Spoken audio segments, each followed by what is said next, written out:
Well, we knew we wanted to have a graphically rich game, but we also knew that the load times for CD-ROMs was a huge problem. So how do you load these graphically rich screens and not have a really long load times for the user? So we figured that if we had a really small sprite-based character, like a character 1 inch to 2 inches tall on screen, that we could sort of preload the screens based on where the character was moving and such, and what direction he was going in. Could we do a game with an insect? An insect is small. And what would be interesting? And obviously we weren't going to do ladybugs or grasshoppers. We were thinking of things that had some edge to it. Scorpions, although scorpions aren't insects, but spiders. It turned out that we all had some pretty harrowing cockroach stories. The president of Drew Pictures, Drew Huffman, and I both grew up in cockroach-infested households. I lived in New York and in a two-family house, and at one point in time there were 17 Colombians living above us in a one-bedroom apartment. So needless to say, it was very noisy up there, but also it was quite squalid, and we had just an incredible cockroach infestation in the house. I mean, I remember routinely waking up at night as a child with cockroaches crawling on my face. They were always in the bathtub, they were always in the kitchen sink, they were in the stove, they were everywhere. I mean, there were just cockroaches all over the place. Drew had several harrowing cockroach stories, but one of the most interesting and hilarious and also disgusting was the fact when he woke up with just an agonizing headache in the middle of the night that he thought was a brain tumor. And he heard this, the way he describes it, like the sound of a kettle drum in his ear. And he was rushed to the hospital by his mother, and in the emergency room they discovered that he had a baby cockroach in his ear. This thing is like microscopically small. It's as big as a pinhead, if you've ever seen a baby cockroach. And this thing was dancing around Drew's eardrum, pounding on it and causing him just great pain. They had to extract this tiny cockroach out of his ear with a crazy forceps or whatever. And we just laughed uproariously at that. And we went around the table that day, and everyone in the room had some sort of harrowing cockroach story. I think Drew's infestation might have been a little bit worse than ours. He told a story one time about how he went to the beach with his family on a vacation, to get away from it all. And they took all these wonderful snapshots of the family on the beach, and they were really, quaint. And him and his mom and his brother digging sandcastles and the whole thing. And when they developed the film, this crazy thing happened. There were these silhouettes of cockroaches on the photographs themselves, and they were crystal clear. The cockroaches were living inside of his camera.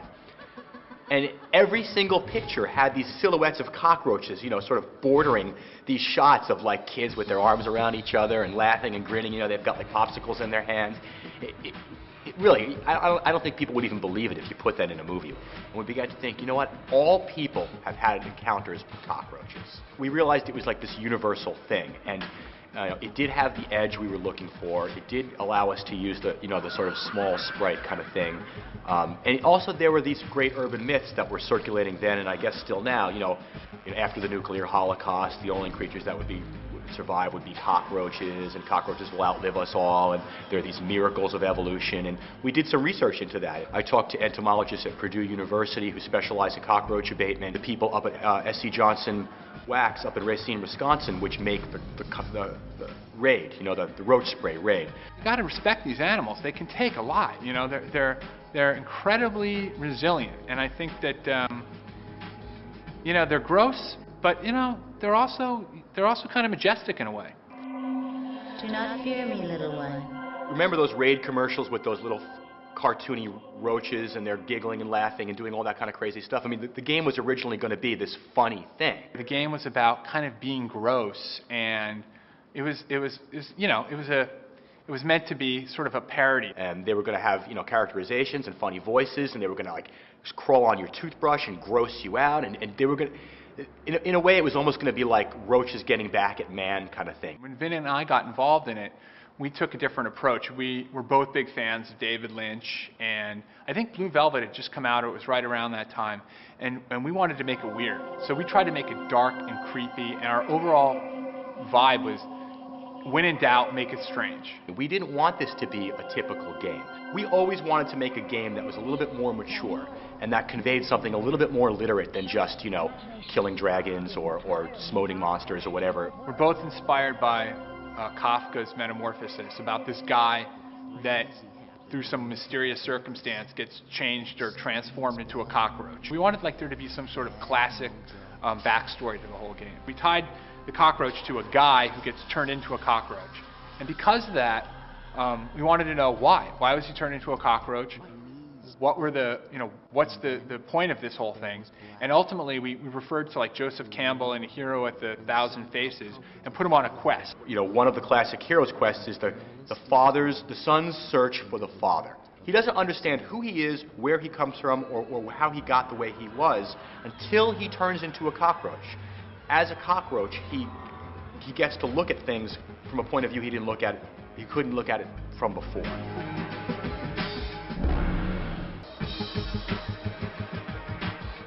We knew we wanted this to be this gritty, dark, edgy, disgusting world, just like a real roach's world. I mean, this was a gross game. Anything that's gross or disgusting has this kind of self-developing notoriety. In the beginning, we got totally caught up in this. One of the first things we thought about was the kitchen of this bar/restaurant, because we worked in a restaurant. One of the hard parts about doing a game in 1995 was that, on a PC especially, was that we were working in a 256 color environment.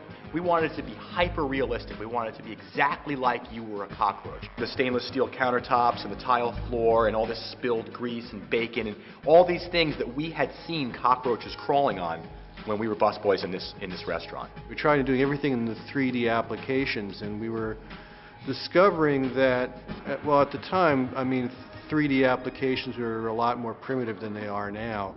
I had a Power Mac 8100 that had 96 megs of RAM, and that was the most RAM anyone had ever heard of in a computer. I think the RAM cost more than the computer cost. We telescoped out our work schedule at that point and figured we would have been done with the show about now. We were never really good at planning things out. Really, our backgrounds were as filmmakers, and we were good at making something visually compelling. We created this little cardboard jig, that was basically a screen. And we would take this jig and we'd move it around and look at things and look at the floor and put it over objects and on countertops, getting on our hands and knees. In fact, getting on our bellies and crawling. Looking at the floor and thinking about how cool it would be to show this, how cool it would be to show that. We call it driving the roach. So rather than sit down and come up with a design document, which you would do today, you would probably spend months and months in development just on creating a design document that would tell the artists and the engineers what to do. We didn't do that. And we test an idea out visually just to see how something would navigate or how something would look, how it would work, how we would light it, how it would play on screen. It's actually a big pain just to develop colors that were kind of close to each other so we could have something that looked good in 256 colors. We wanted the player to be able to explore every square inch of this apartment building, everything, and just explore. Let's let the person go out and explore everything, underneath the rug, underneath the table, under the hot water heater, every wall, every ceiling, every floor, every table, every chair, everything was going to be navigable. We quickly realized that this was just going to, for two reasons, was just not going to work. First of all, the artwork would never fit on one CD. We knew we wanted it to be on one CD. It would take forever for us to produce it. And also, it would just be too boring.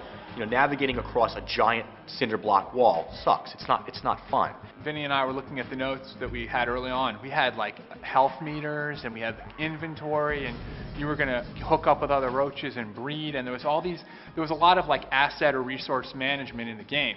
And ultimately what happened was we were essentially a year out, and we were still figuring out what the game was, and so we said, let's strip away all that stuff. It's all gone. Phil and I reached the point where we had said, okay, enough's enough. We can spend 6 weeks modeling a stick, or we can just go out down the block and take a picture of one.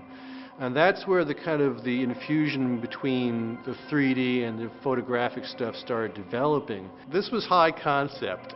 We ran out of time, and we decided that, well, he's getting closer to being a real human being. He should have photographic stuff around him to kind of show his journey. Basically, punted. We came up with the concept of what we called islands of activity. So the gameplay would take place in these little islands, and you would traverse from island to island with your cockroach. So you wouldn't have to go through 30 screens of blank floor to get to the next island. You'd go across 3. So we kind of truncated the world, you know, and took some shortcuts. The whole game takes place in this San Francisco waterfront dingy bar, Eddie Petito's bar. And we locked ourselves in a room for, I don't know how long it was, 2 weeks, a week, I forget. And we just hashed out the whole game. The hallmark of an adventure game is that there's a puzzle. The player has to solve some sort of visual riddle in the game world in order to move on to the next level. We would draw it all out on paper, and sometimes I would make massing models and swivel. I would just mock up what we thought the room would look like and what you were going to do. We hated the idea of puzzles that were removed from the natural game environment. We wanted to make sure that all of the puzzles were seamlessly integrated into the game environment, so you were never removed from it. So everything was restricted by what could a cockroach really do? A cockroach can only do so many things. Ultimately, it was 4 keys. You drive a roach, that's it. And we did that, ultimately, I think we did it at first because we felt it was our safest bet to get the game done. But as a side effect, it allowed us as designers to, it set up a bunch of limitations for us, but that was good because it corralled us to thinking about only like what we could do as a roach. I remember just pulling our hair out trying to think of things that roaches could do. It wasn't much. You could push things, you could, you know, the weight of the roach could cause you to do things. A lot of the puzzles in Bad Mojo are what we called like these Rube Goldberg-esque Byzantine sort of action-reaction puzzles, where you do something on one screen that has an effect on something many screens in the future or somewhere else in the game. On every level in the game are animals. This guy's house is just filled with critters. There's like slugs, there's mice, there's termites, there's silverfish, there's ants. It's packed full of stuff. And all the animals were in some fashion enchanted, and they had information that they were able to give you, the cockroach, to help you on your journey. Phil and Vinny and I would go and sit down, and Vinny would have written a riddle by this time that was kind of pseudo-poetic, and we would try to fit the assets we had, you know, for instance, vacuum cleaners or rats or cockroaches or whatever, into a kind of a dreamlike, kind of pre-Big Lebowski sort of montage of visual and audio clues. We use movies, clues, written text, objects. In some cases, the player interacts with photographs. And from very early on, we really love this idea of living photographs. You would see a photograph and you'd crawl over it, and that would cause a small movie to play, you know, within the bounds of the photograph itself. And you'd see this little snippet, you know, this little moment from the life of the character in the photograph. The biggest problem in creating this game wasn't the design, and it wasn't financing it, and it wasn't figuring out how to get it, you know, to work on the screen. It was, how does a group of people with completely different personalities, some of which really shouldn't even be together in the first place, how do we get along? How do we build a team? Everything that's good, you kind of have to have a lot of bad things happen to make things even better. If you work on a good movie or a movie that was fun, or a game that was fun to create, it'll turn out like crap. I say discussions, but they were actually yelling matches. We're going to call Drew right now. We're calling him down to this conference room, and we're reading him a riot act. One time I remember just hearing all this commotion and banging and stuff, and I didn't know what was going on, but you know, I found out after the fact that I guess Drew was, it seemed like he was having a heart attack or something. He blew his stack. He went nuts. He was screaming at us. He was going nuts. It was insane. Like, we saw a side of this man that we had never seen, I never want to see again. And he was like under such pressure to get this thing done.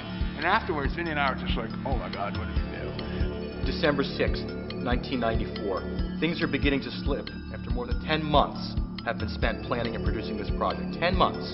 We're still lacking a clear engineering plan and a production schedule. I'm relying too heavily on other people to do it, and this is causing my feeling of desperation. I mean, I can't believe I wrote this in a notebook. This is like my diary. The only time that I really felt like I had real control was in the production of the video portion of the game. But actually, really, I didn't actually have any control at all, but I had a great relationship with Phil and with Aaron Strain and with Jonathan Fishman, those guys were doing all the work. So it was really when I kind of gave control away to people that I trusted that I felt like I was in the most control, and that was when I had fun. We had a set designer build the exact replica of that CG model that I had built, you know, in full size, where we could film these live action sequences. It was very eerie to be going through and seeing this stuff that you painted and kind of grossed yourself out on, and there it was in, you know, as big as life. You know, when you play the game, you see us going between these things. In most cases, it's pretty seamless and it works.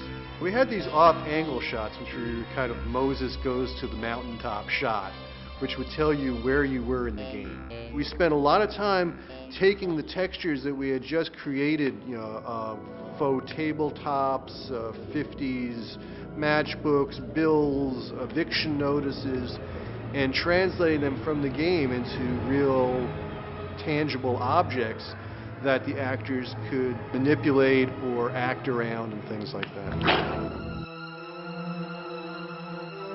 In terms of casting, we got really lucky because, you know, we didn't have any money. We weren't going to go to a traditional casting agency and get real talent. Who is it? We had to rely on local San Francisco theatrical talent that would work for scale. You got some nerve coming up here at this hour. So it was just potluck. Who would walk in the door that we could kind of latch onto and picture as these people? So we had every jamoke from all these theater companies in San Francisco coming in here and auditioning for us, and they were hilarious. Some of these people were just terrible. Or some of them were good stage actors, but just it wasn't going to work for the game. I'd get suckered into actually playing a part as a stand-in just to block out a scene or something like that. Jeez, let me in here. What's going on? What do you want? It's terrible. I mean, I'll never win an Oscar. We were lucky that we found Michael Summers and Mike Gilliam and Susan Volkin, people who were cheap, who fit the roles well, and who were really easy to work with and took direction with. There's a shadow from your face is falling onto Mike's face, so Try to stay over. No, I don't want you to cheat over too far because we get to that same problem we had before. Just keep your head back up. I like you guys close together, but just a little bit more, a little bit back. Oh, that's fine. You know, Michael Summers, when he walked in that day, I knew it. You know, I think he was the last guy we saw. He was late for his audition. He was an absolute mess. You know, he was all over the place.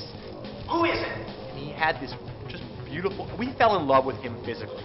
Was he the right guy for the role of Roger Sams? Probably not. If you look at the movies and you look at the way he acts, I mean, he's like this Buster Keaton-esque, Chaplin-esque guy.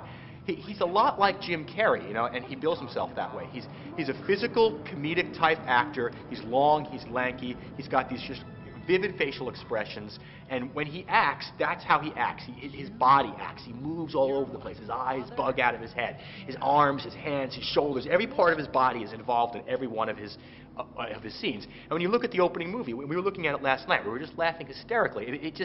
It's so over the top, which was always our mantra in game production. It was just like over the top, over the top, over the top, because these movies were so small and they were compressed, you know, down to like these blurry little things. We were never sure that the characters' emotions were going to read through. So we always told everyone to just go crazy, go full bore, give it to us all, you know, and it worked, I guess. The space that we were doing the shooting in was really susceptible to a lot of noise. There was a big parking lot outside. We were right by a freeway off-ramp. A lot of good takes got really ruined because of that, unfortunately. Right outside of the room that we were in were the bathrooms. And, you know, every time somebody flushed the toilet, the pipes would start knocking.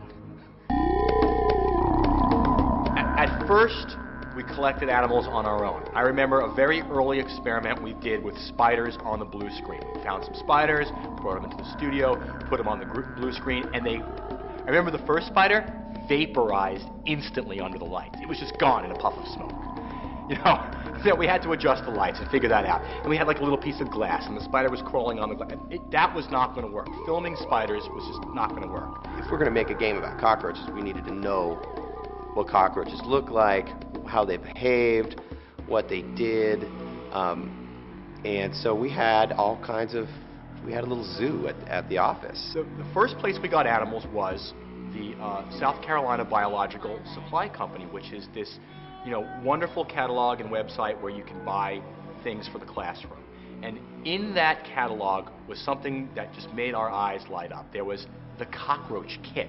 Ostensibly, a classroom would study the life cycle of a cockroach, and kids would watch it or whatever. I don't know what the hell this thing would be used for. They would send you 6 cockroaches in a little cup with some paper towels in it. We bought one of these cockroaches kits and created this terrarium of horrors. You'd always keep a little water in the bottom for them to drink, and then they ate dog food. So I had this bag of dog food, and every week I'd put a little more dog food in there. And we'd get to watch them. You know, we'd get to watch them live and eat and multiply. It got gross in a hurry. We must have had 2,000 cockroaches in this little aquarium that was sealed on top. We'd point out the little pregnant ones, and we'd see the little egg sacs, and then we'd watch them hatch, and we'd see these babies, and then it was amazing. Just a squalid, horrible environment. I needed to clean out this cage and get the dead ones out and clean the, roach poo out of it and everything. So if you open it up, they all run out. So what I figured out is if I took the little terrarium and stuck it in the freezer for about 15-20 minutes, all the live ones would all hide and huddle into these wooden slats and start moving really slow and protect themselves. Then I could go up to go out to the street, out to a garbage can, and I could shake out all the dead ones and hose out the little bottom of the terrarium and put them back in. So I did this for like a year, and they just wouldn't stop, living. And we had these cockroaches in there that we would study. The artist would sit there, look at the cage, look at how the roach moves, look at the sheen on the back of the roach's, carapace and stuff, and we'd watch the roach move and how it would tip and roll. And I mean, that's how we got the roach to look the way it looked, was, with these Carolina biological cockroaches. They gave me some mice to play with, basically. So I brought my remote recorder over there and tried to get sound out of one mouse. And it took some coaxing, but I was able to get some squeaks. I did not want there to be this stiff-looking rubber rat. Didn't want to make a rat in 3D. At the time, you couldn't do fur or hair in 3D. It just wasn't doable. And it had to be hyper-realistic. So I knew that we would have to get a live rat. Did not want a pet shop rat, not a white one, not a black one. Wanted a real Norway rat. And one day, as a practical joke, Vinny brought this bag in, and it was a paper bag, and it had one of these little cat toys in it that rolls around. It's like a little ball that goes all crazy. And he's like, I got a rat, I got a rat. And he throws it on the floor, and it just takes off and starts skidding around, and people were just freaking out. They really thought it was a rat. It was our original goal not to harm any animals during the production of the game. There was this awful, awful day where it wasn't awful, it was just gross, okay? Vinny got a dead rat. I called various exterminating companies here in the city, and I said, listen, this is going to sound crazy, but I'm shooting a movie here in the city. I need a rat that's been freshly killed. Can you get me one? 9 out of 10 people hung up on me. I got a call. Came like 12 o'clock in the afternoon one day. There was the exterminator truck sitting in front of a restaurant. There was this big Aussie, this Australian guy, who was the exterminator. Oh, we got a big one here for you. This guy's huge. We found him in a crate of cantaloupe. What do you want me to do with it, mate? And I was like, I can't use it alive. So he takes the rat, and smashes it against the side of his pickup truck, just like, and kills it. It's dead. There you go. Put it in a Ziploc bag. We raced back to the office as if we were holding like some kidney for organ transplantation. We took pictures of the rat in every single possible pose. I think that very few Victoria's Secret models get the kind of love that this rat did, because we knew that it was going to rot and stink by the end of the day. We only harmed animals that were sort of on death row anyway.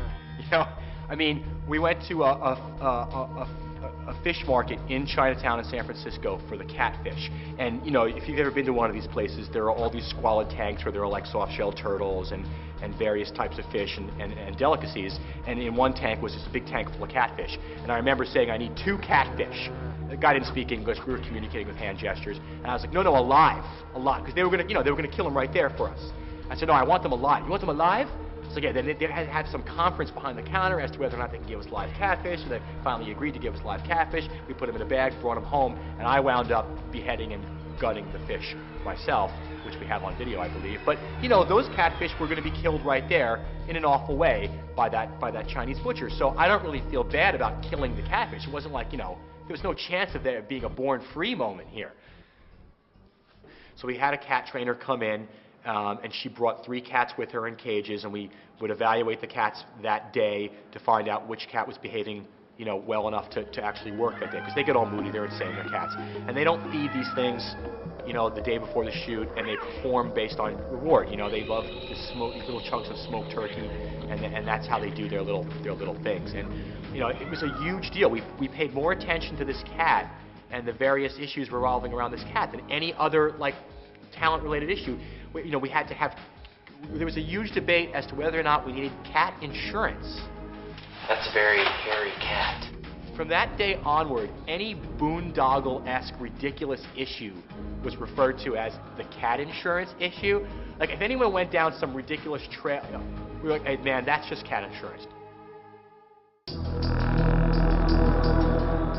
When you're working on a game, the first year and a half, you really kind of don't know what you're doing. You're kind of bumbling around in the dark with your concept. I don't think any of us really knew what, you know, the public was going to think of it. We had missed Christmas, and it was kind of, you know, it was pretty depressing at that point. When we merged with Pulse Entertainment toward the tail end of production, it gave us the steam we really needed to complete the game. I mean, there was a level of organization and an impetus there that kind of lit the fire on us to push us over the finish line.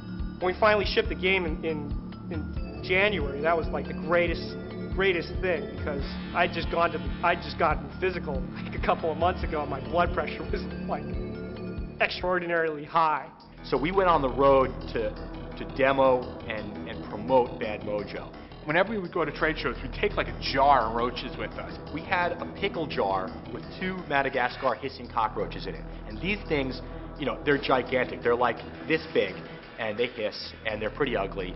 And I mean, this day, you could never imagine walking through the airport with a giant pickle jar full of cockroaches. We put them in the overhead bin, you know, and like every once in a while during the flight, we'd go in there and check, make sure they were okay.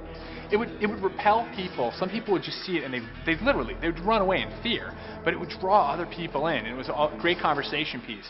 We were in a hotel in Chicago, and the cockroaches escaped the jar, and they ran off somewhere, and we couldn't find them. And we were just shitting. Imagine the next person who comes into this hotel room and finds 2 gigantic Madagascar cockroaches. We turned that hotel room upside down. We were panicking, but we found them. The 2 cockroaches had like wedged their way into a little, you know, fold in the shower curtain, and we found them in there. It was hilarious.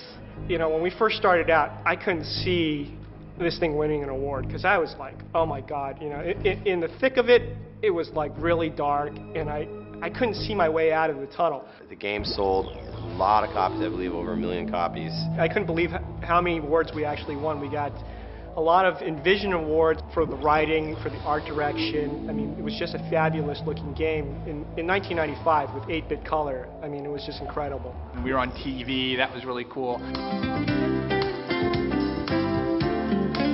How'd you like to wake up one morning to find out that you'd been turned into a cockroach?